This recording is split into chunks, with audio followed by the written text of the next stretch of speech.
I just noticed this game. I guess it was probably on Facebook, and I thought I would make one, and certainly for coming up Christmas, it looks like it'd make a nice Christmas gift. This is the prototype that I've been working on. It kind of got to a final stage, but I thought I'd start another one and to give you a little bit more information on it. So these pieces right here, I make them 7/8 inch wide, and it takes, let's see, 11, 12, 13 pieces. So 1, 2, 3, 4, 5, 6, 7, 8, 9, 10, 11, 12, 13, 14 pieces. Sorry, I've got an extra one in here. So I've got 7/8 inch wide, and I'm going to make this 5/8 roughly thick. And 5/8 gives me enough depth that I can drill a nice size hole in here for these horses.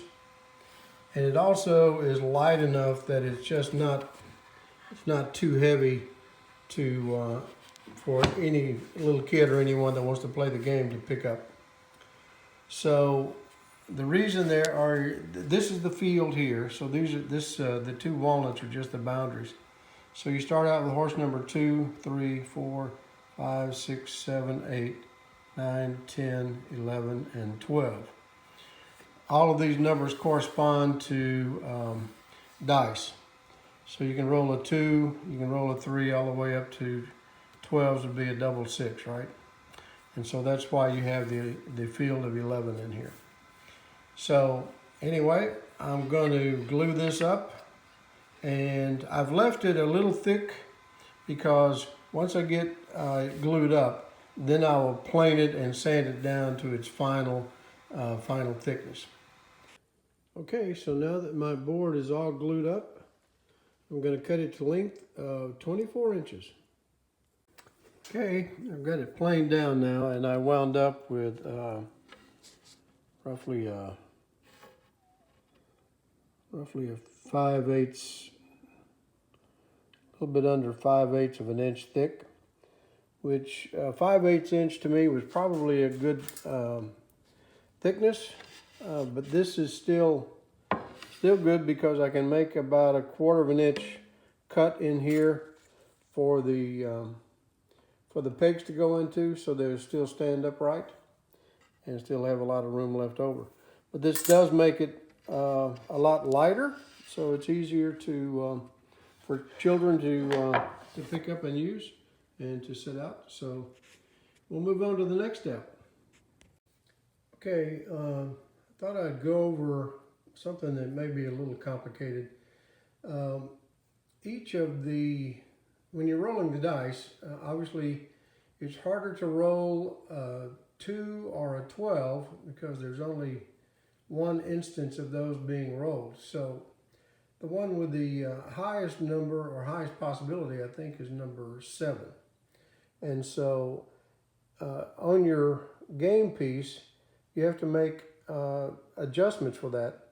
So on the first row here, horse number 1, which would be lane number 2, you'd have 2 holes in here, and in the next lane, lane 3, you'd have 5 holes, then 7 holes, 10 holes, 13 holes, 16, and then you go back down to where, in the case of over here, you'd have the horse number 12, again would have just 2 holes in.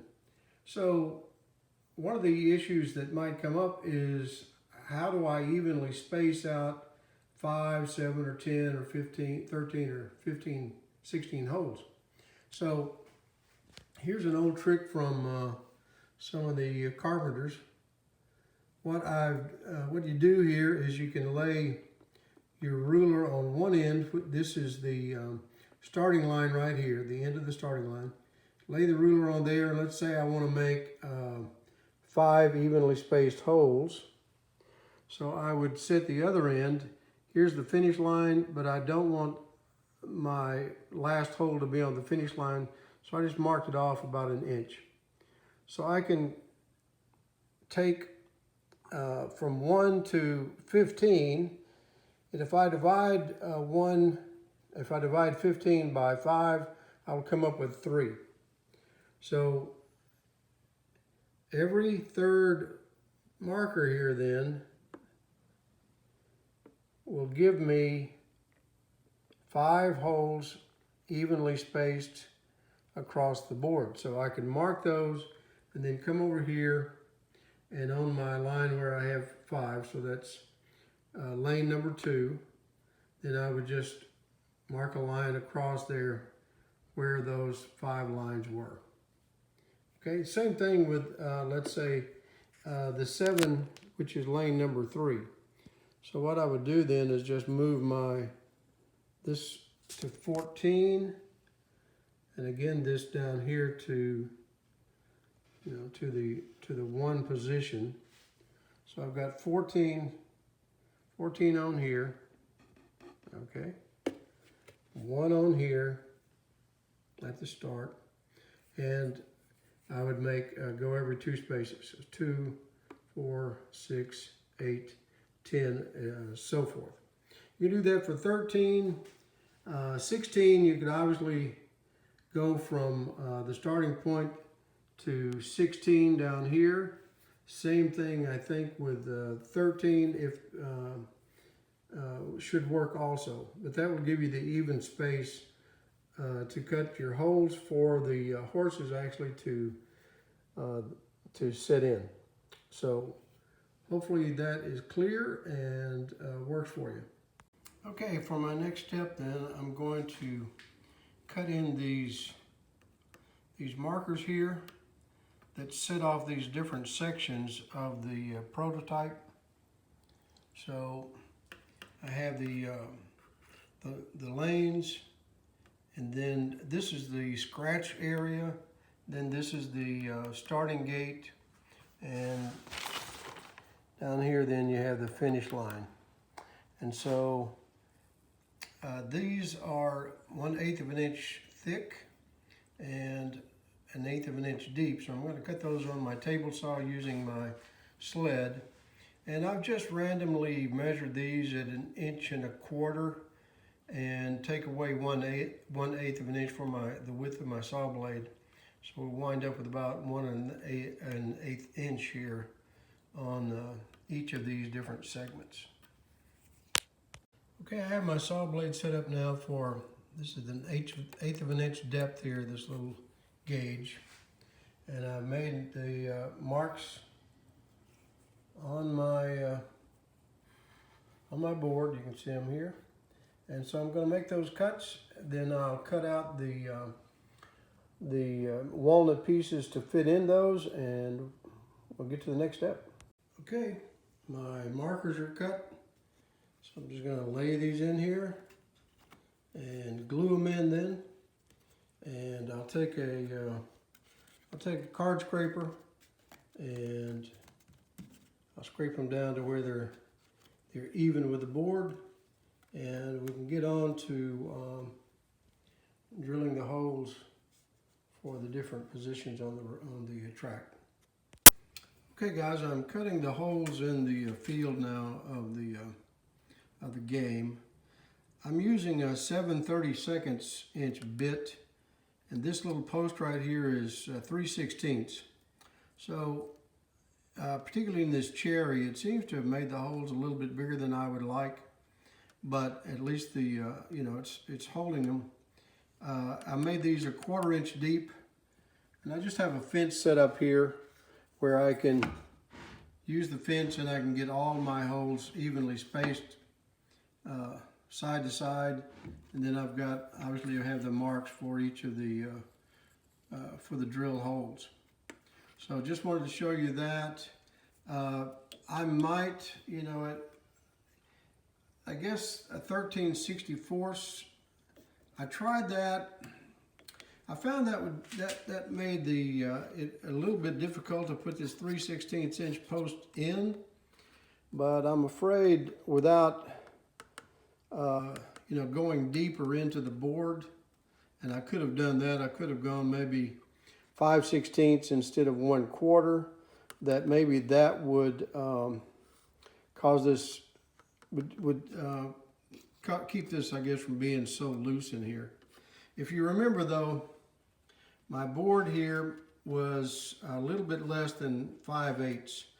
It was about 9/16, I think, thick. I actually would prefer a 5/8 inch, and then I could drill these holes, you know, maybe a little bit deeper. But I do like the idea that it's easy to slip the horse out and move it up. It's just that, you know, some of these, I think they wound up just a little bit too wide in this cherry. The maple may have held up a little bit better. The other thing I was going to tell you guys, I did cover this with shellac. I put a pretty heavy layer of shellac on here.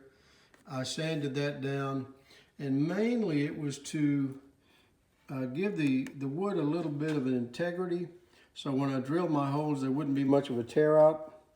So far I'm seeing that these holes are actually pretty nice. Here's one with I think just a little bit of tear out on the side. When I didn't put any kind of a sealer on here, I found quite a bit of tear out on the cherry. One of the other things I wanted to talk about here was the how do you drill the hole in the little horse that you can put the stick inside, and that's what you use to hold the horse up.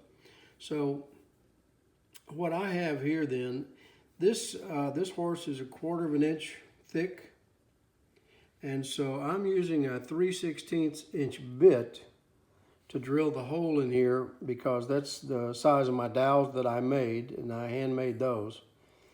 And then the holes in the game itself are 1/32, I think, larger than 3/16. And so one of the problems that I had early on, I'll hopefully help you guys out. Since the tolerance on this between 3/16 and 1/4 is so small, when I had the horse up above my vise, it was hard to keep the drill bit from actually working itself out one side. So what I discovered was, if I put this in the vise, and that is lower than the top of the vise, tighten that down, then I can line this up, line my drill bit up, straight up and down, and back and forth this way, straight up and down 90 degrees to this. And I can put my, these are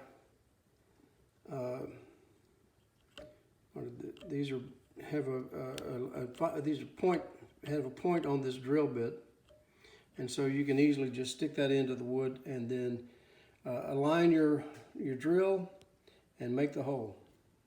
Okay, I've drilled the hole. That hole is probably, just guessing, but let's say probably 3/8 inch deep. But you can see I've got it centered on there and no breakout. So I can put my little dowel rod in there and cut that, so I'll have a nice little stand for the horse. One of the things I don't like about the wood that I selected, this is maple and this is cherry, and as you can see there's a lot of tear out here, which is, you know, doesn't look too good. It doesn't look like a finished product.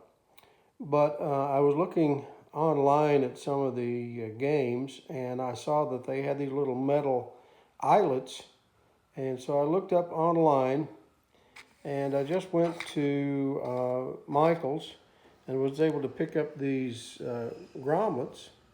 They're 3/16 inch as the interior on the grommets, and I think because of the size of the holes I drilled, they wound up snapping right into place. So actually it's going to work out really well.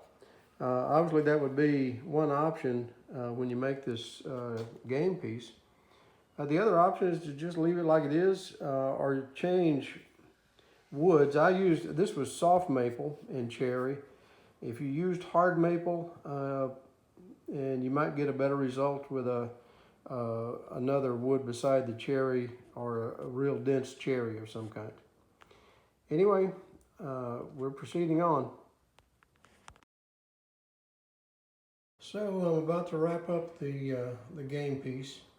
I wanted to go over a couple of other things. I put on this final piece, the numbers on here are decals, and the paper that I used, this is decal paper, Spin It. I got this at Michael's, I believe it was. And so these are some horses that I also used, that I could have used for decals. The prototype, these numbers are, I used with this product called Mod Podge. And so how you use that is you will print these off on the horses or the numbers, print them off on regular paper, high quality inkjet print, and then you have to do everything in reverse. And so you lay it down on your board after you put the Mod Podge on, and there are videos on how to do that. And then you eventually, after it dries, you scrape off the paper. This turned out pretty well. I lost some of the ink here, and since then I think I've done a better job of applying this. So I have 3 horses here, because it's what the YouTube video that I saw. A person had purchased plastic horses, drilled holes in their belly, and put golf tees, I think, up inside the hole, and that's what he used. That didn't look very realistic to me, and I didn't like it. So I opted to actually paint. I cut these out. These pieces are 3.5 inches from tip to tip. I printed these out off of my printer and painted them myself. This number here is a decal. But that was pretty time consuming, and I don't know if everyone would want to do that. So I also then tried a decal, and this I think actually worked out pretty well. One thing on the decals, you have to seal the ink on the decal with some kind of a sealer, acrylic sealer, and then I found that it actually came off pretty well. This obviously was a different size than the horse that I'd cut out, but the ink actually is pretty vivid on here, so I kind of like that. I may try that again. The good thing is you can get all various colors here on your printer compared to the having to mix colors, from this is acrylic paint, having to mix these different colors to come up with different shades. The third thing I tried was the using the Mod Podge. And so you print these pictures out on a regular paper. It has to be inversed in order to make it work. And you can see here the 5, I didn't inverse this. Here's the number 5 is not inversed. The thing that I did like about this actually came out pretty well. You do have to take good measurements because this is also on the back side over here. If I can flip this over right quick. The same picture is on the back side, and that was printed out like this. So these numbers are printed out incorrectly because you'll have to turn this over. This is the inverse of this horse, and so they would both line up on the horse that I cut out. So I applied these to flat wood, and then I cut out around the outline. I did have to touch up the jockey shirt. These colors are pretty much washed, so if you want an antique look, I think this was probably the way to go. I do like the colors that's pretty vivid here on the decals. I'll just have to try that again. I just messed up on the sizing of these. And painting yourself, I they're definitely going to be unique, and I have several different colors here of the horses. And so I guess because I wanted this to be a unique piece, painting them myself was the way to go. It did take a lot of time. These, the posts here, I measured, they're 2 inches from the bottom of the horse down to the bottom of the post. They go up inside the horse probably about 1/4 of an inch. But, so I've ordered more of these gimlets, grommets, sorry, grommets. And after I get those in, I'll finish putting those in. In some cases, like I was telling you before on the cherry, these holes wound up bigger than the holes on the maple. The cherry somehow just didn't hold together very well. And so I'm having to use super glue and glue these, put a little super glue on these and slip them down in the hole to make them stay. And so once I get all those in, I think this will be ready to go. I hope this was helpful, and maybe we can work on this again. One other thing though that I might say is, so one of the games I saw, obviously you take the post, you take the horse, and you move the horse, along as you roll the dice. The other one that I saw was actually that you would, the horse would be on a little stand, and then you could, I may do this and make another video. You could cut, like you would take the number 16 track here, you could cut across it 16 times and put walnut, let's say, in each of the slots, and you would have 16 cuts, do the same thing on each of these, and then glue these all together and line them up, down here with something. Then glue them all together, and you would have a board piece, so you'd have your horse on a stand, and you could move him on the flat rather than sticking him in these holes, because these holes are winding up to be more of an issue than I thought. Again, if you had a denser wood, it might not be so bad. Buying these grommets and inserting those, it's going to look more of a finished product, but it is kind of a pain. So anyway, I hope you enjoyed my video.